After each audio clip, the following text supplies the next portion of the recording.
Welcome to PL academy. आज है 12 जुलाई 2021। 12 जुलाई 2021 से करंट अफेयर्स के जितने भी इंपॉर्टेंट क्वेश्चन बन सकते हैं आज हम इस वीडियो में डिस्कस करेंगे और हर क्वेश्चन से रिलेटेड इंपॉर्टेंट फैक्ट भी मैं आपको बताऊंगा, तो पूरा वीडियो बड़ा ध्यान से देखिएगा। चलिए स्टार्ट करते हैं। पहला क्वेश्चन है, हाल ही में राष्ट्रीय मत्स्य किसान दिवस कब मनाया गया है? तो 10 जुलाई को राष्ट्रीय मत्स्य किसान दिवस मनाया गया, यानी नेशनल फिशरी फार्मर डे 10 जुलाई को मनाया जाता है। तो इस क्वेश्चन का बी ऑप्शन बिल्कुल सही है। अच्छा, ये मनाया क्यों जाता है नेशनल फिशरी फार्मर डे? तो जो फिशरी फार्मर हैं उनका समर्थन करने के लिए, उनकी जो प्रॉब्लम है उन्हें सॉल्व करने के लिए, और जो वो देश हित में कार्य करते हैं उनको सम्मान देने के लिए हर साल 10 जुलाई को ही नेशनल फिशरी फार्मर डे मनाया जाता है। अच्छा, इसे मनाता कौन है? तो राष्ट्रीय मत्स्य पालन बोर्ड की तरफ से इसे मनाया जाता है। तो इतना हमें इस क्वेश्चन से याद रखना है। डियर स्टूडेंट, अगर ये वीडियो आपको हेल्पफुल लगता है तब इसे आप लाइक और शेयर जरूर कीजिएगा, और स्टडी से रिलेटेड आपके पास जितने भी व्हाट्सएप ग्रुप हैं उसमें इस वीडियो को शेयर जरूर कीजिएगा।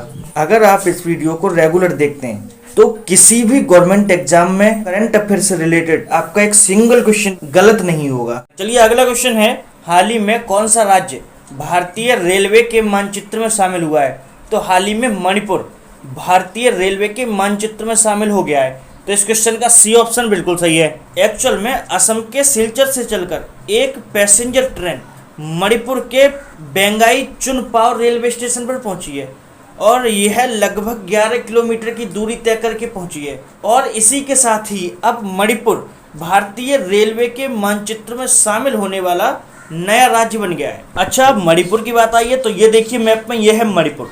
मणिपुर की कैपिटल है इम्फाल। अब प्रेजेंट टाइम पे मणिपुर के चीफ मिनिस्टर हैं एन बीरेन सिंह।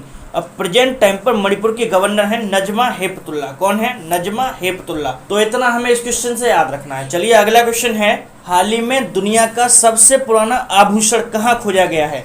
तो जर्मनी में दुनिया का सबसे पुराना आभूषण खोजा गया है। तो इस क्वेश्चन का बी ऑप्शन बिल्कुल सही है। असल में ये एक आभूषण है जो हिरण के खुर से बनाया गया है, और ये लगभग 51,000 साल पुराना है। वैज्ञानिकों का मानना है कि 40 से 45,000 साल पहले इसका यूज होता होगा। अच्छा, अब ये जर्मनी में खोजा गया है, तो ये देखिए मैप में, यह है जर्मनी।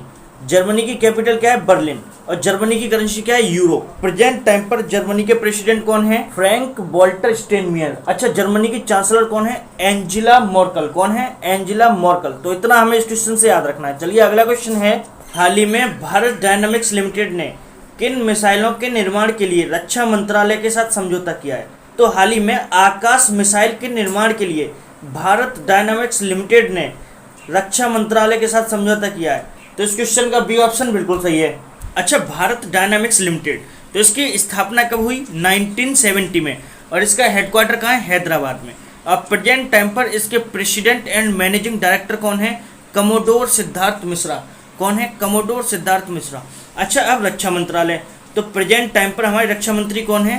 राजनाथ सिंह। तो इतना हमें इस क्वेश्चन से याद रखना है। चलिए अगला क्वेश्चन है, हाल ही में किस बैंक ने भारतीय सेना के साथ समझौता किया है? तो हाल ही में एक्सिस बैंक ने भारतीय सेना के साथ समझौता किया है। तो इस क्वेश्चन का सी ऑप्शन बिल्कुल सही है। अच्छा, अब एक्सिस बैंक, तो इसकी स्थापना कब हुई? 1993 में, और इसका हेडक्वार्टर कहाँ है? मुंबई में। अब प्रेजेंट टाइम पर इसके सीईओ कौन है? अमिताभ चौधरी। कौन है? अमिताभ चौधरी। तो इतना हमें इस क्वेश्चन से याद रखना है। चलिए अगला क्वेश्चन है, हाल ही में जारी ऑल इंडिया रेडियो वैश्विक रैंकिंग में कौन शीर्ष पर रहा? तो हाल ही में ऑल इंडिया रेडियो वैश्विक रैंकिंग जारी की गई, और इसमें अमेरिका टॉप पर रहा। तो इस क्वेश्चन का बी ऑप्शन बिल्कुल सही है। फिजी 5वें नंबर पर था, अब ये 5वें नंबर से डायरेक्ट दूसरे नंबर पर पहुंच गया है। तो फिजी दूसरे नंबर पर है, अमेरिका फर्स्ट नंबर पर है, और ऑस्ट्रेलिया थर्ड नंबर पर है। एक्चुअल में जो ऑल इंडिया रेडियो है इसका प्रसारण 85 से ज़्यादा देशों में किया जाता है, इसी के बेस पे ये रैंकिंग जारी की जाती है।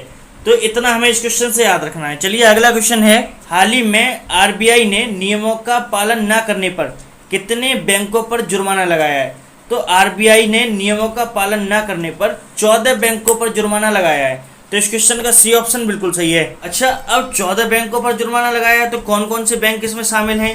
तो इसमें बैंक ऑफ बड़ौदा है, बैंक ऑफ इंडिया है, बंधन बैंक है, सेंट्रल बैंक ऑफ इंडिया है, इंडियन बैंक है। तो लगभग ऐसे 14 बैंक हैं जिसने नियमों का पालन न करने पर आरबीआई ने जुर्माना लगा दिया है। अच्छा, अब आरबीआई की बात आई तो आरबीआई की स्थापना कब हुई? 1 अप्रैल 1935 में, और इसका हेडक्वार्टर कहाँ है? मुंबई में।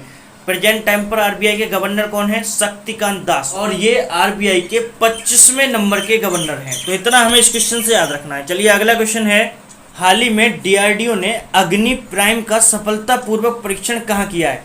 तो हाल ही में डीआरडीओ ने अग्नि प्राइम का सफलतापूर्वक परीक्षण ओडिशा में किया है। तो इस क्वेश्चन का बी ऑप्शन बिल्कुल सही है। अच्छा, आपने नोटिस किया ओडिशा में 3 परीक्षण हो गए, तो कौन कौन से हो गए?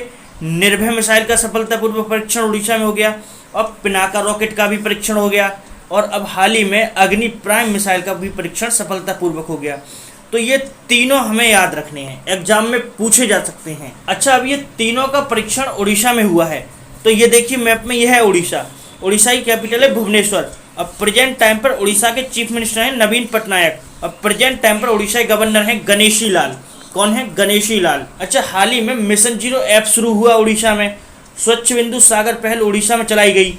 गरिमा नामक नई योजना शुरू की गई ओडिशा में। Satkosia tiger reserve, Simlipal national park, Gahirmatha wildlife sanctuary, Chilka lake, ये सब भी उड़ीसा में ही हैं। और ये जो चिल्का लेक है ये भारत की सबसे बड़ी खारे पानी की लेक है, तो इसका नाम भी हमें याद रखना है। अच्छा, उड़ीसा में ऋषिकुलिया बीच है और गोल्डन बीच है, ये दोनों ही बीच उड़ीसा से इम्पोर्टेंट हैं, याद रखने हैं। अच्छा, परिश्रम पोर्टल उड़ीसा में ही लॉन्च किया गया, और जो अर्बन गवर्नर इंडेक्स है उसमें भी उड़ीसा टॉप पर रहा था। उड़ीसा के टेम्पल इंपोर्टेंट हैं। उड़ीसा में लिंगराज टेम्पल है, कोणार्क टेम्पल है, जगन्नाथ टेम्पल है। अच्छा, उड़ीसा के तो गांव को अभी सुनामी रेडी डिक्लेयर किया था यूनेस्को ने, तो वो 2 गांव कौन से थे? एक था न्यूलिया शाही और दूसरा है वेंकट रायपुर। तो इतना हमें उड़ीसा से याद रखना है। चलिए अगला क्वेश्चन है, हाल ही में मंगोलिया का सर्वोच्च नागरिक सम्मान किसे मिला है? तो हाल ही में आर.के. सबरवाल को मंगोलिया का सर्वोच्च नागरिक सम्मान मिला है। तो इस क्वेश्चन का बी ऑप्शन बिल्कुल सही है। अच्छा, अब ये आर.के. सबरवाल को ही क्यों मिला?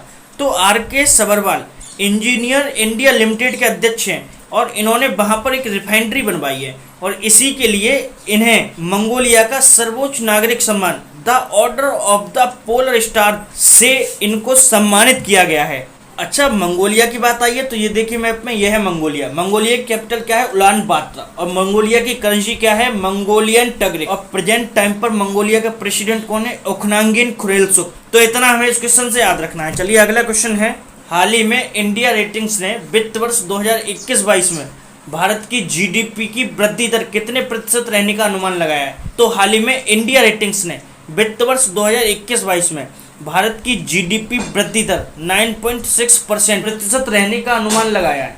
तो इस क्वेश्चन का बी ऑप्शन बिल्कुल सही है। तो इतनी जानकारी मिलती है इस क्वेश्चन से। चलिए अगला क्वेश्चन है, में लंदन के नेचुरल हिस्ट्री संग्रहालय द्वारा प्रकाशित रिपोर्ट के अनुसार दुनिया में सबसे ज्यादा तितलियों की प्रजाति किस देश में है? तो हाल ही में नेचुरल हिस्ट्री संग्रहालय की रिपोर्ट आई है, और दुनिया में जितनी भी तितलियों की प्रजातियां पाई जाती हैं उनमें सबसे ज्यादा तितलियों की प्रजाति कोलंबिया में पाई जाती हैं। तो इस क्वेश्चन का बी ऑप्शन बिल्कुल सही है। एक्चुअल में पूरी दुनिया में जितनी तितलियां पाई जाती हैं उसका 20% अकेले सिर्फ कोलंबिया में पाई जाती हैं। अच्छा, कोलंबिया की बात है तो ये देखिए मैप में, यह है कोलंबिया। कोलंबिया की कैपिटल क्या है? बोगोटा। और कोलंबिया की करेंसी क्या है? Colombian peso. और प्रेजेंट टाइम पर कोलंबिया के प्रेसिडेंट कौन है? आई.डी. मर्क्यूस। तो इतना हमें इस क्वेश्चन से याद रखना है। चलिए अगला क्वेश्चन है, हाल ही में विदेशी कामगारों के लिए दुनिया का सबसे महंगा शहर कौन सा घोषित हुआ है? तो हाल ही में जो विदेशी कामगार होते हैं उनके लिए दुनिया का सबसे महंगा शहर है अशगाबाद। तो इस क्वेश्चन का सी ऑप्शन बिल्कुल सही है। एक्चुअल में तुर्कमेनिस्तान की कैपिटल है अशगाबाद, और ये विदेशी कामगारों के लिए सबसे महंगा शहर घोषित हुआ है। तो इतनी जानकारी मिलती है इस क्वेश्चन से। डियर स्टूडेंट, वीडियो को लाइक, शेयर और चैनल को सब्सक्राइब जरूर करें। Thanks for watching.